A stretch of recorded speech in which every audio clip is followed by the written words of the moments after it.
It means that there's what you call compassion within your heart that touches a situation that is there, that touches you, makes you to have the understanding that God, because people have a mistaken that how to deal with God is the invisible God that you don't know. It is one you treat well than the person that is next to you. We have talked about that dealing. Now, let me talk to you about the people who pushed God and they were not touching God. First Samuel chapter number 8, verse number 1. First Samuel chapter number 8, verse number 1. The Bible says, and it came to pass when Samuel is old, that he made his sons judges over Israel. The name of his first son was Joel, and the name of his second was Abijah. They were judges in Beersheba, but his sons did not walk in his ways. They turned after the dishonest gain, through bribes and perverted justice. Then all the elders of Israel gathered together and came to Samuel at Ramah, and said to him, look, you are old, and your sons do not walk in our ways. Now make us a king to judge us like other nations. I want you to mark that word. Make us a king that you may judge us like other nations. Make us a king that you may judge us like other nations. But the Bible says, but the thing displeased Samuel when they said, give us a king to judge us. So Samuel prayed to the Lord, and the Lord said to Samuel, heed the voice of the people in all that they say to you, for they have not rejected you, but they have rejected me. But I should not reign over them according to all the works which they have done since the day that I brought them out of Egypt, even from this day, with which they have forsaken me and have served other gods. So they are doing so that now therefore heed their voice. However, you shall solemnly forewarn them. Forewarn them. That word, mark the word forewarn them. And show them that the behavior, show them that their behavior. Please, I want you to mark that word. The word forewarn them. And Samuel prayed, let me go back. Samuel prayed unto the Lord, and he said, and prayed with them, and Jehovah unto Samuel, hearken their voice in all they have said, for they have not rejected, but they have rejected me. But I should not be a king according to the works which they have done. I brought them out of Egypt in this day, and they have forsaken me and served other gods. Now, therefore, hearken their voice. Howbeit shalt thou protest solemnly unto them. Samuel told all the words to Jehovah and the people, and asked of him a king, and said, there will be a manner of the king shall reign over you. He will take your sons, appoint them into him chariots, and be his horsemen. They shall run before his chariot. He will appoint them unto it for captains, and thousands of captains, and 50s, and I will set them to plow his ground, to reap his harvest, to make his instrument of fire.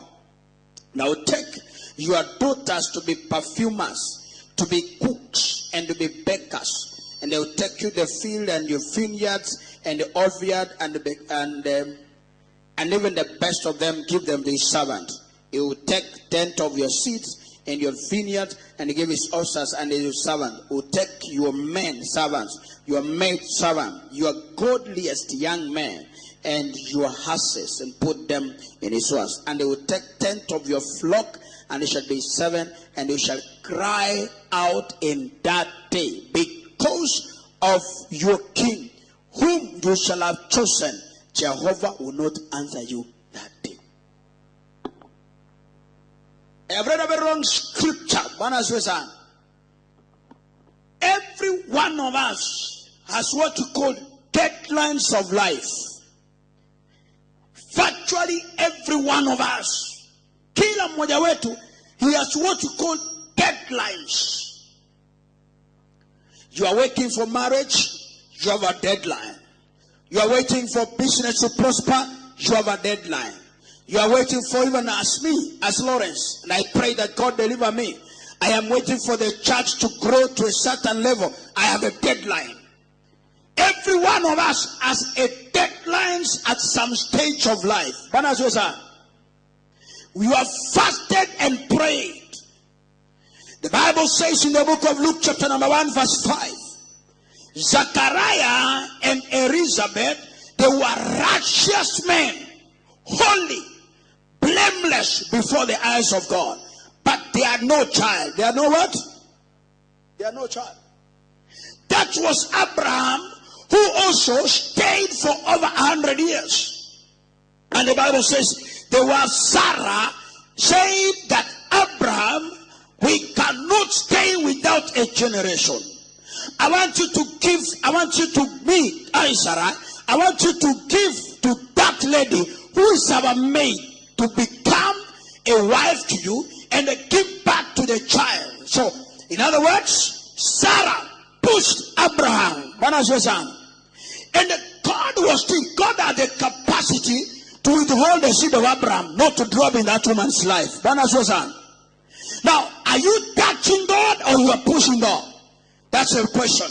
Are you touching God or you are pushing God? Touching God, pushing God. The majority of the born again, the so-called, I can say the so-called, the majority, the greatest number, they are all of them, they are on deadlines. That's why people can advertise more of their church than advertising Jesus Christ. Am I talking to somebody here? I say, am I talking to somebody? Somebody can advertise more of a church. He can say, come and receive your miracle. Come and be prayed by our pastor. I love that one. You can do it. It's all right. But I want to tell you that if you are pushing God by your actions, God may give you something. But there's what you call the accompaniment of the push. They pushed the Moses. The Bible says they pushed Moses. And Moses, we are tired. We are not eating anymore the manna. The manna was the word of God. That the word of God is life. Today, no, but the Bible says, and God sent his word, and his word healed us. He sent his word. Manna is the word. Is what? The dry bones. In Ezekiel chapter number 7, the Bible says, and God talked to Ezekiel and said, my prophet Ezekiel, please, I want you to speak. Prophesy. Speak to the bones. What are you speaking? You are speaking the word. You are not pushing it. And after he spoke the word, the Bible says, and the bones started moving together. Let me tell you, when you are pushing God, now the generation that we are having right now is a generation of deadlines. Generation what? It's a generation of deadlines. Somebody can get heaven and born again. You pick the person who's not born again. You pick it from outside. You say, I want to bring him to church so that he can be saved. And I am saving somebody. Mtu amengoja kuolewa kwa muda mrefu. Baada ya kuona kama haolewi tena, anaenda anachukua mzee wa wenyewe, anaenda anachukua msichana ambaye hajaokoka, anamleta, anamuokoa, anamuoa. Si kweli? Bwana Yesu asifiwe sana. Are you pushing God or you are touching God? Because number one, if you are touching God, number one, you purpose from your heart. You do what? But if you are pushing God, you purpose from your head. You say, liwe liwaro. Liwe? Nasema mwaka huu nitaolewa. Mwaka huu nitanunua gari. Mwaka huu lazima kutendeka kitu. Yani unasema liwe. Bwana Yesu asifiwe sana. Unasema mwaka huu lazima nitajirike. Hata kama ni kuiba lazima nitajirike. Hata kama ni kuolewa lazima, hata kama ni nyumba ya mtu lazima niingie. Huyo mwanaume akufe lazima niingie na mimi niolewe. Bwana sio sana. There's a woman who so went for prayer counseling. Anaambia pastor, ule mwanamke, kuna mwanamke hakumtaja, akasema ule mwanamke ameiba bwanangu. Na mwenye anasema ameiba bwana yake, anasema ni pastor amemuibia, yani Mrs. Pastor amemuibia bwana yake. Yani anamaanisha huyo ndiye supposed kuwa bibi. Kwa nini huyo ako bibi yake na mimi niko hapa? Because this woman, she came and bought 100 chairs, 200 chairs one time. She bought instruments. She bought everything in the church. When the pastor was still doing his ministry where he was, the wife was in Nairobi. But now, There was an expectation. At one time or the other, this man, there are women even today who are praying day and night that so and so, the husband will leave him for her. Hey, people are sowing seeds. People are praying and fasting. People are committed for the shame. And you are saying, I pray that my position. They are taking the one and say that the violence take it by force. Esther entered in a Pharisee's house. It's a lie from the devil. Don't push God. What you push God for, at the end of the day, you are going to pay for it. The Bible says, and God told Samuel, they have said they don't want you as a king. They don't want me. God told them, they have not rejected you. They have rejected who? Akamwambia kwamba, they have not rejected you, Samuel. They have rejected me as their king. Pushing God. You push God with your head. With what? Your head. You push God with your head. And that's why people can, there are times you can say, you are saying, you are giving out an offering, or maybe a prophetic offering, and say, you want to multiply. How many don't like nowadays when it came around? Wakati desi kuja around. Ndubi ulika pesa kwa desi? Ama huko ulika pesa kwa desi? Let us be honest. Maava aliyeka pesa kila kiasi 11,000 ama 5,000. Wali yaka pesa ngapi Jerimu? Desi ile ilinyang'anya watu pesa. Uliogopa. Huko na pesa. Lakini ulikuwa nayo unasikia because the offer was very nice. And this offer was propagated by pastors, men of God. People had even the minister, and they were saying, serve God and money serves you. That was a logo. That was a standing. People were so much. They were told that I went with one of the men of God. We went to go and survey for a car. He said, I have put 300,000. I am waiting for 3 weeks. In the next 3 weeks, I'll be having 3 times of the same. 1.2 million. I have it in my hands. We are going to buy a car. Let me tell you, my friend, you can push a man, but you cannot push God. I say you can push a man, but you cannot push God. If you push God, for sure, God will give it, but it will become a poisonous in you, and you regret forever. You regret. Listen to this. The Bible says in the book of Genesis chapter number 30 verse number 1, Rachel was telling the husband Jacob, and he said, Jacob, give me a child or... I said, give me what? The man was... This woman came from the level of God. He came back to the husband, and I love the answer of the husband. I love the answer of the husband. The husband answered to her and said, I am not God. I am not what? And this woman never even changed the statement. She ended and stood there and said, God said, fine, my sister, you have asked for a child and died. And for sure, she gave back to Joseph. The second time was Benjamin. When she gave back to Benjamin, surely she died. She did what? She died. Listen to this. Abu Soma, chapter 30, verse 1, verse number 1. Genesis. Yeah.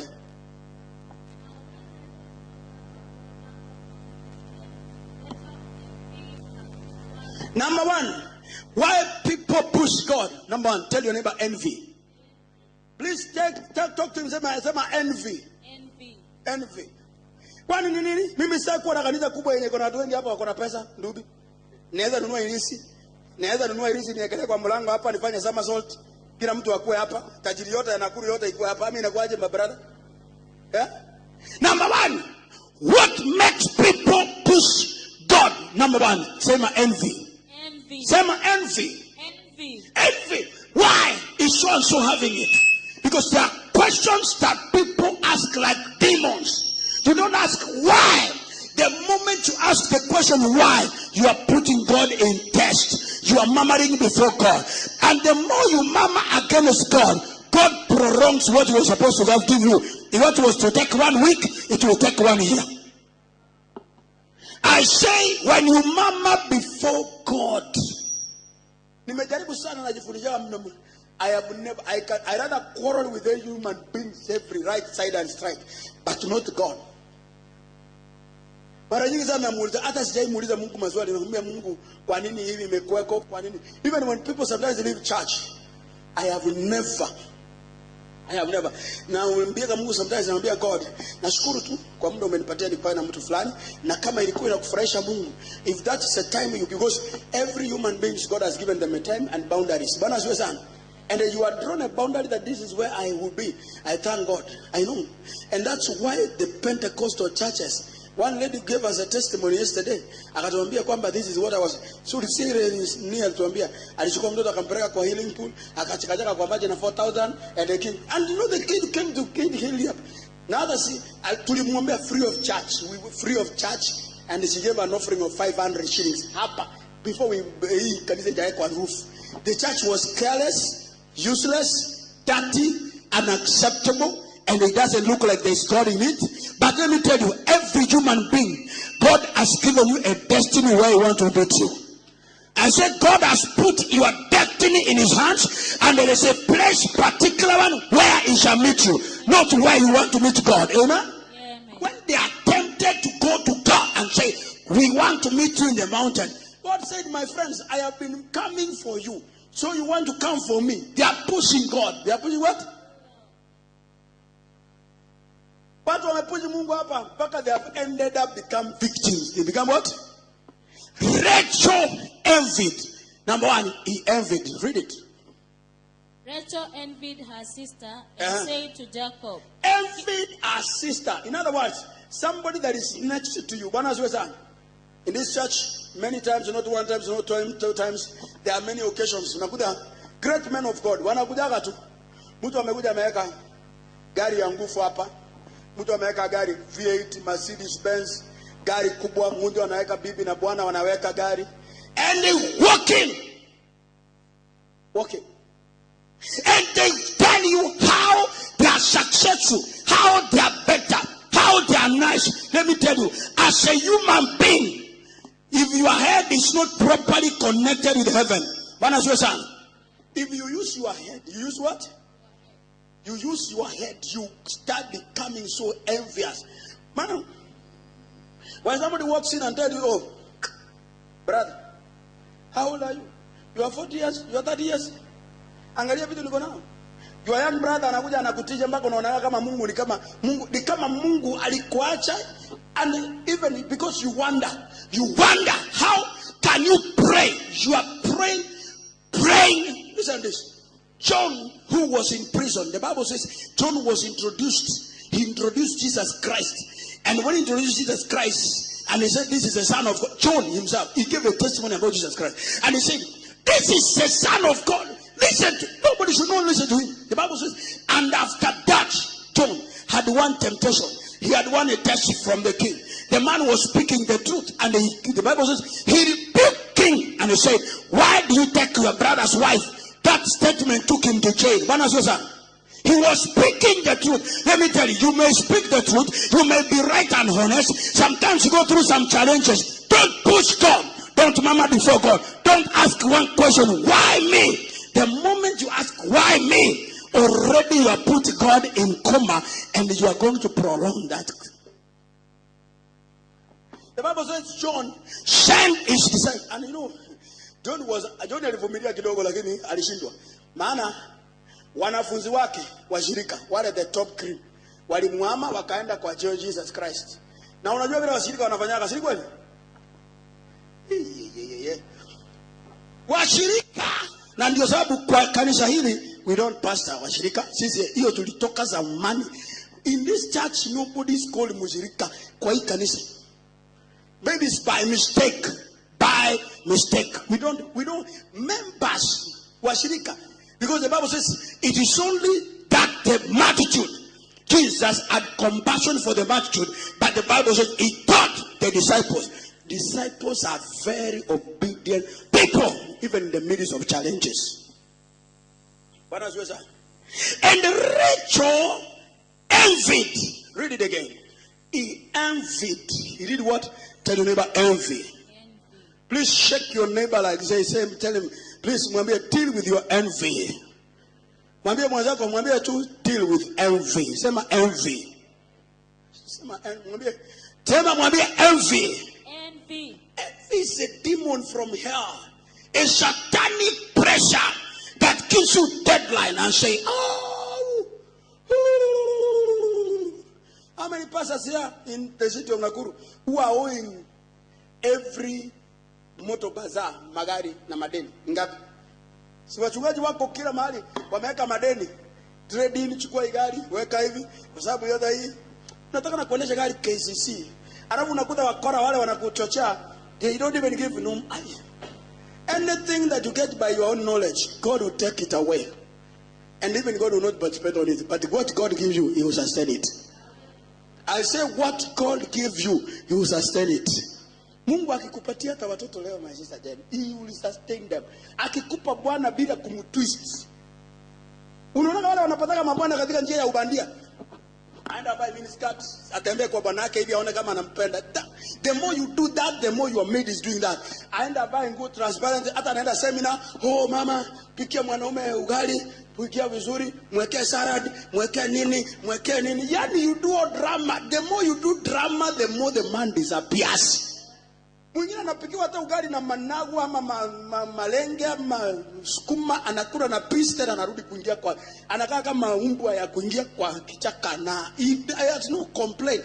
What you are given by God, God sustain it. I say God sustain it. Anything that you are given by a man, anything that you get it by your own strength, my friend, you must look for that strength to sustain it.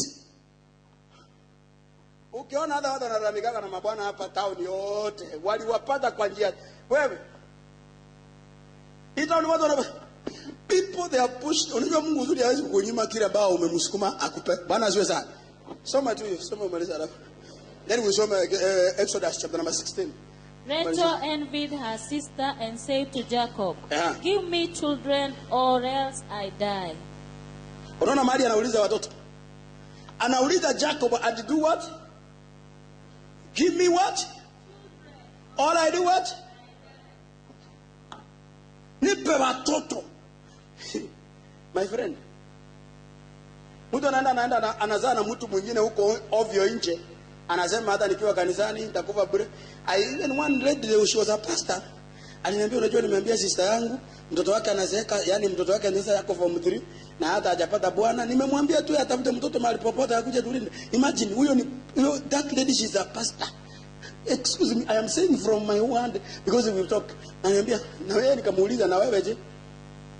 Akasema hata sasa sijui, unajua ni vile niko pastor. Yani kumaanisha ni vile niko pastor. Kwa hivyo siku ile ninatoka huku, afadhali niende ni dake. Let me tell you. That's why when the Bible says in Deuteronomy chapter number 23 verse number 2 that every bastard child born out of wedlock, born without invitation, because anything that comes without invitation, hata wewe kwako nyumbani ukute, hata kama ni mama yako mzazi hakukuambia nakuja, umkute tu kwa mlango, mami unafanya nini hapa, hata atakushtua, si kweli? By the time akili narudi umuoga ezweni karibu sasa, unamwambia singopata. Lakini akikwambia ninakuja mwanangu kesho, mama yako unapanga vitu kwa nyumba, hata nyama unachukua, unasema mama anakuja, hata kama anakuja saa 12 asubuhi ama jioni, unaanza kufanya inquiry kwanza, umefika wapi, because you are expecting. So even the ladies who go out there get children, nobody is expecting them. No kids appear, yani wanastukiaga kila mtu. That's why even those children, when you stand before God to pray, becomes a drama. That's why even Solomon became a nuisance in the eyes of God at some level. Because why? The mother who pushed went straight. They pushed into the relationship. And you know what the mother did to David? And pushed. You know, it's the mother who pushed through so that ndio Solomon yakuwe king. Biblia inasema kwamba the mother went in the alienda katika miguu ya David mwanamke, akachingia kwa miguu ya David katikati. And you know, as a man and a woman, because all of you are grown up, what is in between the legs of a man? When she was there, akamwambia, swear to me that you promise me that. Yani, how could David promise a woman that your son is the one to rule? Is that not conmanship? Now, you see conman? Anything that you push. That's why the moment that till Solomon came to power, the 12 nations of Israel, they split. Walitoka. They split. God took 10 and they left 2 because of the covenant. Bana sasa. Unafikiri ni kwa nini? Huyo mama alienda akamwambia David, mimi kama mtoto wangu hawezi kuwa, yani uliniahidi aje? Hata David anatetemeka anaambia mama, tulio nani zangapi? Because ukikoni mwanaume wakati ule mko at the peak of sex, ndio unamwambia sasa niambie ukweli, niambie kwani mwanaume akili iko hapo? Si iko anasema kila kitu yes. Mama yako ni mchawi, yes kabisa, hata ni shetani. We are looking for a way to get rid of that woman from your own mother. A man has no power, especially that. That's why the Bible says when Delilah was at the lapse of, the Bible says, and Samson had his head in the lapse of Delilah. Anampanguzia hivyo kichwa hivyo, anampunguria hivyo, anamwambia, and the man gives a secret of God, not even the secret of his parents, a secret of God. Wanawake hata watajajiwa sana hata kuliko wanaume kiasi. Watakuwa hell kwa bidii, maana wao watakuwa double portion. Umevaa vitu vya nyambia ijulikani mbele za watu, mwanaume anachanganyika. Na Yesu alisema ukiangalia, ni ukiona tu umetenda dhambi. Sasa hakuna mwanamke uangalie mwanaume, have you seen a man dressed wrongly? Mwanaume anakaa hivi, mwanamke anaangalia na tamani, hakuna. Hata hiyo kifua wanasema wanaume wakao na tamani kifua ya wanaume, hiyo ni lie. Is ratio 100 kwa 0, si kweli? Lakini wanaume waliumbwa vibaya, because wanaume waliumbwa. Genesis chapter number 1 verse number 31, the Bible says, and God saw, and it was so pain, wako na kitu ya kuweka hiti, wanaangalia, wanafanya. So siliwaambia jana hapa mwanamke unakuta amevaa mabox, amevaa pupuza uongo, si ya ukweli. Because kuna tuandazi manuliwa Nairobi, wapi siku hizi ziko na pupu. Tuliona mmoja Nairobi, tuko na bibi yangu anatembea hivi, akaniambia unaangalia huyo si yake. Nikamuuliza kama ni wewe umeona, hebu imagine mimi na your husband, at least tuko na wewe. Seriously. Anatembea mpaka unaangalia unauliza, aya! Si lie. You push into relationship. You lie into relationship. You deceive. You blackmail. Mtu anaamka asubuhi anakuambia niko na mimba yako. Sasa unashindwa, okay. Kumbe push to be your wife by default. What do you do? What do you do? Unafanya nini? Anafanya nini? Maandiko nasema the daughter-in-law to Judah anajidisguise kwa barabara, anataka watoto, na anapotaka, anytime you push God, the consequences are bad. They are bad. Imagine an act of Judah he did once with a daughter-in-law who disguised herself, akajifanya as a prostitute. Maandiko nasema when he make herself like a prostitute, Judah kawa anapitia, and he was also drunk, he slept with her. And after sleeping with her, that's a generation that was evil. And that is the first embargo iliwekwa. Ikasema kwamba, and that's when Deuteronomy 23 verse 2 inasema kwamba a bastard, in other words, a child born out of blood relative. You have seen people pushing themselves even into relationships, pushing themselves inside. Na wanakuja wanakoni pastor omba. Hii nyumba iko hapa chini hapa. Let me give this one because it's a public knowledge. Hii nyumba iko hapa chini hapa Yorkster hiyo iko ni Kanu Street. Hawa watu wamegrow Kisii, the whole family. These are blood sisters. Yet distance cousins is my sister. Blood sister. Dada yako ule mdogo ama wewe yako forward. Umemleta kwa nyumba yako, ati alimleta dada yake akae kwa sababu bwana yake ni mtamani wanaume, angalau akilala na dada yake hiyo mali itakuwa yani very evil. Hata badala Jesus Christ, because you see even those children, I have seen even kama sasa kuna moja tulizika hapa Kabatini, mwingine hako mikono iko hivi, mwingine hako hivi, yani real story brother. Hii Yorkster iko hapa. Mama huyu ameishi, huyo second wife wameishi kupigana vita na sister yake blood kotini every day Nairobi, mpaka huyo mama akaenda kaburini. Hata ninashangaa huyu, when she came to the knowledge and knew that this is not my husband, this is my sister's husband, why push yourself in it? If it was a mistake, you don't rectify a mistake by another mistake. Am I right? You don't. Pushing yourself in it. Let me tell you, when you push God, what is it? And the Bible says, and Rachel envied. He did what? Why people push God? Because of what? Envy. Maandiko nasema aje?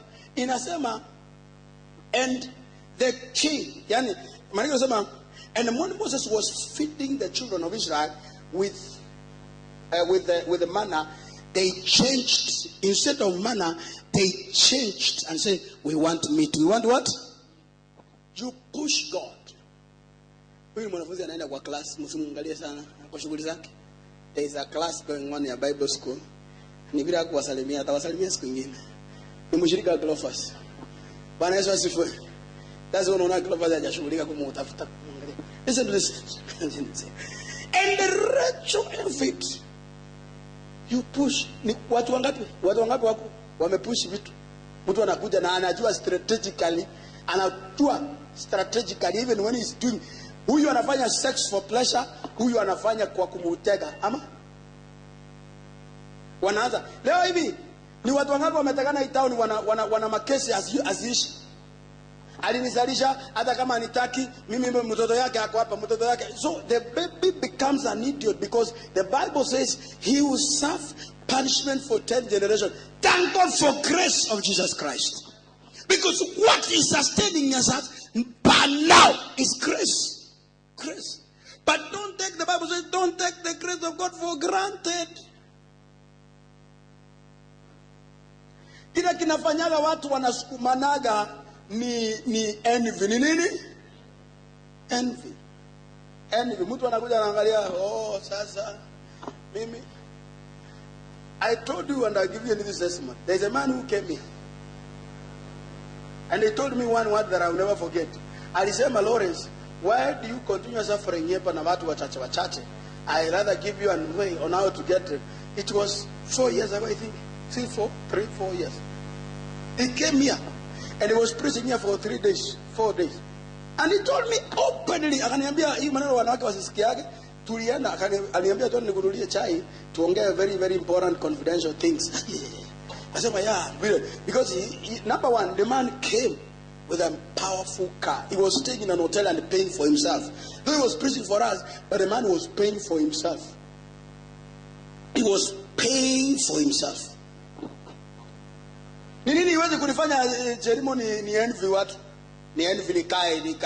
Na mimi kila mtu si anataka maisha mazuri. Nani hataki? Nani hapa hataki? Who doesn't want? Rachel, even she was justified because one, the Bible says, and Jacob loved Rachel. Have the what? Sometimes God tests you. Even when God loves you, number one, don't push him. Don't do what? Don't push him. And I was pushing God by offering and sacrifice daily. God was still quiet. Was what? The Bible says she was going to Shiloh year after. But still God did not listen to her. God never listened to her. And God has no grudge. God knows our timelines. He knows the what?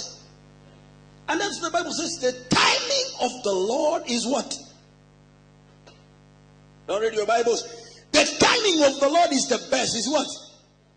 The best. And those who wait upon the Lord, number one, they shall not grow. Pushing on. Let me read this one. Please, so many.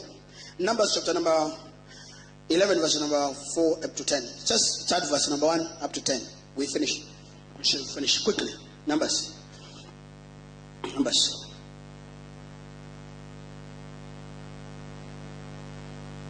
11. 1 to 10. 1 to 10.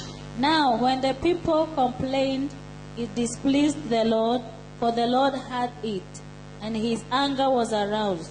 So the fire of the Lord burned among them, and consumed some in the outskirts of the camp. Then the people cried out to Moses, and when Moses prayed to the Lord, the fire was quenched. So he called the name of the place Taberah, because the fire of the Lord had burned among them. Now the mixed multitude who were among them yielded to intense craving. So the children of Israel also wept again and said, who will give us meat to eat? Listen to that. I want you to mark those words. There were people who were in the midst, who were called the mixed multitude. They were intensing, they were craving. They were doing what? They were craving for meat. They were craving for. Let me read it from the Living Bible. I don't know whether it is here. Yani, hiyo ndio kwanza huwa inaiagaga vizuri. Walitamani chakula kizuri sana kama walikuwa wanaita the food of Egypt. And they craved it for it. That's what the Bible says. Maandiko nasema, let me read it. Just please allow me to read it quickly. Numbers, chapter number 11, verses number 4. Let me just start from number 4 for an easy understanding. The Bible says like this. And the foreign rabbis who were traveling with Israel, they were not the Israelites. They were not what? The people who make you to push God are foreigners. Are what? Strangers. People you don't know how they acquired their things. Bwana asiwe sana. Ujaona hata kanisa hizi za Kipentekoste, mtu anakujaga hivi. Kama ni mama amekuja, amejipodoa mwana kiki. Akona vitu, akona kibeti, inafanana kiatu, inafanana kifungu, inafanana kofia, inafanana nini, na wewe uko hapa na hata yeye si maombi mengi. Tena ndio unaona hata sema, Bwana asifiwe. Bwana asifiwe. Hata si maombi mengi, ni Mungu. Ni Mungu. Sema ni Mungu, ni Mungu. Hizi makata za kiroho ziko na afadhali Catholic hata watu waki ushuhuda. You know I like sometimes. You know Catholic they are very good, gentle, quick, quack. One touch, double manifest and they go. But when the koto wako, ndio nani atatupatia 200? Pastor 200 ndio kwa tafuta. Wachukua dao na msinipe change. You silence everybody even you wanted to participate. You silence almost everybody in the church. Adam, unajua when the pastor asks for 1,000 shillings, maybe for a project, you want everybody. If you give me 20, Abba will give me 50. Nubi give me 20. Will give me 50. All of you contribute. When I stand before God and I say a prayer, what does that prayer mean? I want to tell God, please, everybody in the church, let him be blessed. Be what? Be blessed. Like you know, mmoja anatokea ana silence the whole